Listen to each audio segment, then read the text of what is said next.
Thanks for watching your 24/7 First Alert Weather Channel. I'm Mitch Keegan with the check of your forecast. We'll start with your almanac for your Tuesday. Had a high temperature of 39 today, which is well above the average of 25.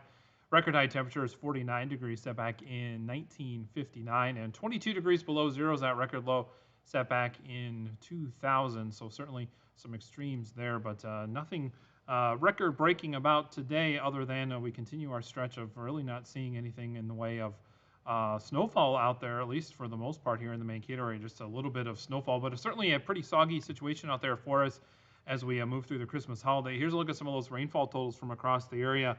Picking up just shy of 3 inches of rainfall in Hutchinson, 2.85 inches of rain there, just a little bit over 2 inches of rain for Sleepy Eye and Tracy. Glencoe coming in just under 2 inches of rain, just about 1.9 inches of rain in St. James, 1.7 inches in New Ulm, about an inch and a half in the Skyline area, about 1.4 inches for both Fairmont and in Redwood Falls. And again, just depending on how much rainfall there was and had the temperature just been right, we would have been talking about a couple feet of snowfall from the storm system, about an inch, 1.3 inches of rainfall here in the Mankato area from the storm system. Waseca, about 1.3 inches as well. 1.2 inches of rain in Madison Lake. So certainly quite a bit of rainfall from this storm system.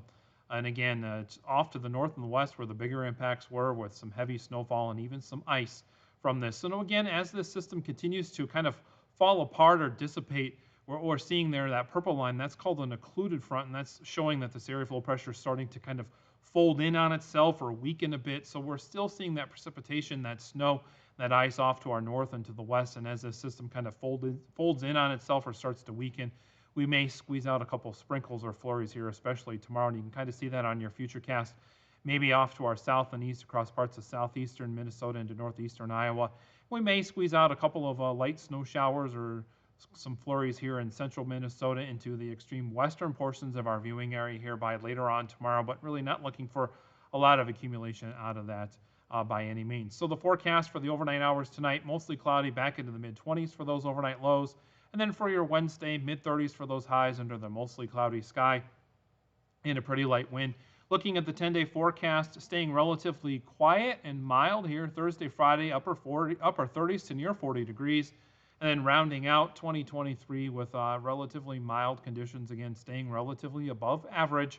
And then starting off 2024 with quiet conditions, temperatures largely staying in the 30s for those highs and lows in the upper teens to lower 20s.